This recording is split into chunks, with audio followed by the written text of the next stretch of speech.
Hello दोस्तों, आप सभी का स्वागत है Bihari civil engineer YouTube channel पे। दोस्तों, आज के इस सीरीज़ में हम लोग लेकर आए हैं स्विच गियर बिल्डिंग का स्लैब का ड्राइंग। इसमें हम लोग जानेंगे स्लैब के ड्राइंग को कैसे देखते हैं, क्या क्या इसमें पैरामीटर्स होता है, कौन कौन से काम हमें कौन कौन से सीक्वेंस के अकॉर्डिंगली करना होता है, सीक्वेंसेस ऑफ द वर्क। ठीक है, तो स्टार्ट करते हैं। ये देखिए, ये ड्राइंग का टाइटल लिखा हुआ है roof slab beams layout and RC details for switch gear building. ठीक है, ये दो शीट का ड्राइंग है, शीट नंबर 1 ऑफ 2 और एक दूसरा होगा शीट नंबर 2 ऑफ 2। ठीक है, फटाक से हम लोग इम्पोर्टेंस नोट्स देख लेते हैं। FGL हमारा 179.1 है। ठीक है, this drawing is the read in, इतना ये दे रखा है। 3 नंबर ये डायमेंशन वगैरह है।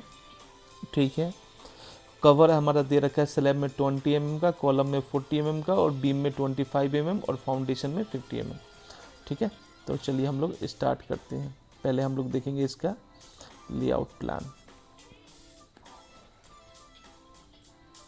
ठीक है, तो ये देखिए यहाँ पे लिखा हुआ है रूफ बीम लेआउट्स, दिख रहा है रूफ बीम लेआउट स्केल 1:75। ठीक है, तो ये देखिए यहाँ पे ये रूफ बीम का प्लान है। ठीक, जैसे कि यहाँ पे RB1 बीम है ग्रिड A से B के बीच, और ग्रिड B से C के बीच में RB2 है, और C से D के बीच में RB3, और D से E के बीच में RB4, और E से F के बीच में RB5 है, और उसके बाद में F से G के बीच में RB6 और G से H के बीच में RB7 है। इस तरफ में H ग्रिड पे आए, अभी हम इसी डायरेक्शन में पहले कवर कर लेते हैं। ठीक, फिर हमारा यहाँ पे A से B के बीच में ग्रिड नंबर 2 पे RB8 है, और यहाँ पे RB9, RB10, RB11, RB12, RB13 और RB14, मतलब ऑल थ्रो हमारा इस डायरेक्शन में 3 ठो बीम है। बस यहाँ पे क्या कर दिया है, सबका नाम अलग अलग कर दिया है। अब नॉर्मली आप देखोगे RB1 पूरा हो सकता है, RB2 हो सकता है, RB3 हो सकता है। इस डायरेक्शन में हम देखेंगे हमारा कितना नंबर ऑफ बीम है, 1 2 3 4। रनिंग मीटर तो आप लोग निकाल लोगे, आई होप 5 6 ऐसे करके है। ठीक है ना, चलिए तो हम लोग देखते हैं। यहाँ पे reinforcement layout plan for roof slab का भी दे रखा है। ठीक है, यहाँ तक क्लियर है। यहाँ पे डायमेंशन दे रखा है बिल्डिंग का centre to centre 36 metre 230 mm। ठीक, और चौड़ाई इसका दे रखा है आपका 7 मीटर 790। ठीक है, उसके बाद जो भी ऑफसेट है वो है। ठीक है, अब आ जाइए हम लोग स्लैब पे। स्लैब में 150 mm बाहर दिया है, कॉलम से बाहर 150 mm करना है। ठीक है, बीम का सेंटर से 250 mm है। ठीक, ऐसा करके टिपिकली दे दिया गया है। ये स्लैब में यहाँ पे A और B रेनफोर्समेंट का डिटेल्स दिखा रहा है, जो बैंड अप बार जाएगा, और C एक्स्ट्रा है, और इस डायरेक्शन में G एक्स्ट्रा है। ठीक है, तो यही रेनफोर्समेंट ऐसे करके जाता है। इसका शायद मेरे पास कुछ फोटोग्राफ्स होगा तो मैं दिखा दूंगा आप लोगों को कैसे करना है। देखिए यहाँ पे भी typical reinforcement details of slab, उसके बारे में यहाँ पे दे रखा है। ये रेनफोर्समेंट है, ये बॉटम में पूरा बंधेगा, ये टॉप एक टॉप हो जाएगा, ऐसे करके चला जाएगा, और एक्स्ट्रा उसके बगल में एक एक अलग अल्टरनेटिव ये बार होता है। ठीक है ना, जैसे यहाँ पे लिखा भी होगा 8 mm dia 200 centre centre bottom main bar, और B है 8 mm dia 200 centre centre crack bar बोलते हैं, वही बैंड अप या क्रैक बोली, और C है 8 mm dia 200 centre centre top extra bar, और E है आपका 8 mm का dia 200 centre centre main bar, और F है 8 mm का dia 200 centre centre crack bar है,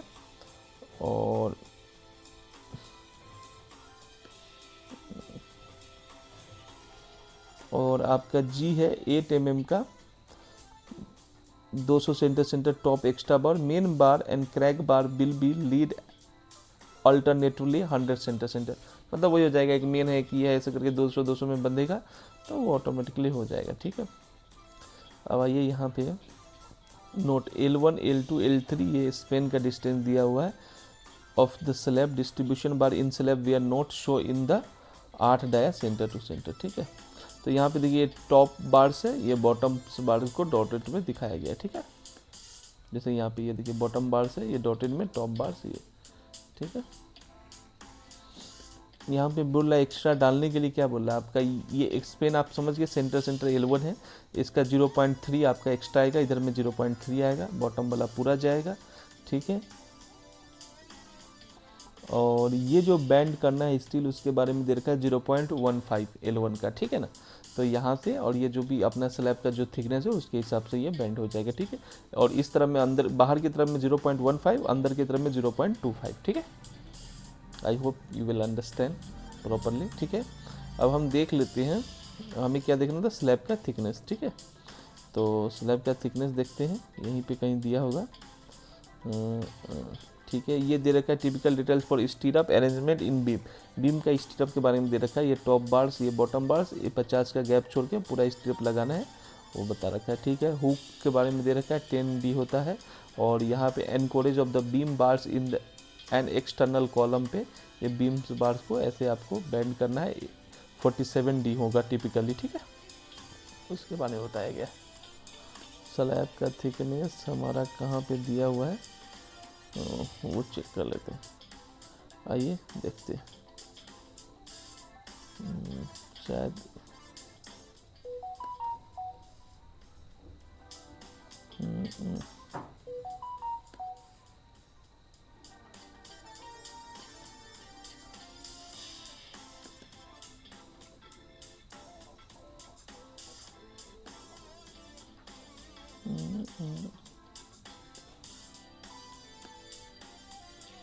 ये अपना PSS होता है, उसकी ड्राइंग है ये।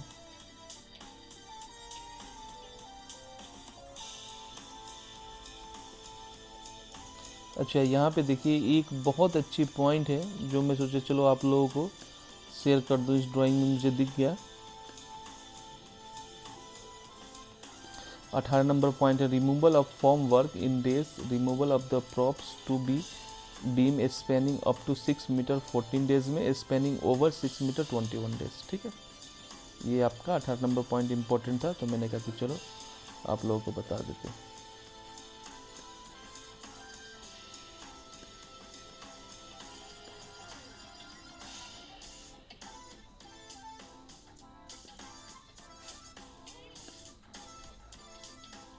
स्लैब का डिटेल्स थिकनेस कहीं दिखा नहीं मुझे।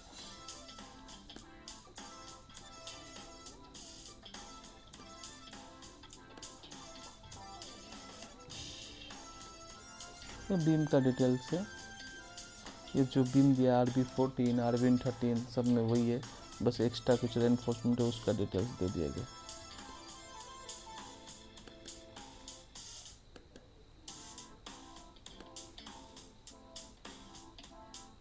ये बीम का साइज है 400 बाई 500, ये 300 बाई 450, 350 बाई 650 का भी बीम है।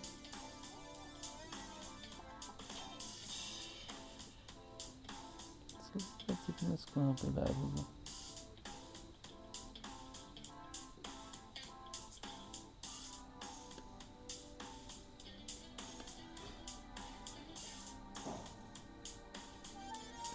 ये रहा, स्लैब थिकनेस है 150, 6 इंच।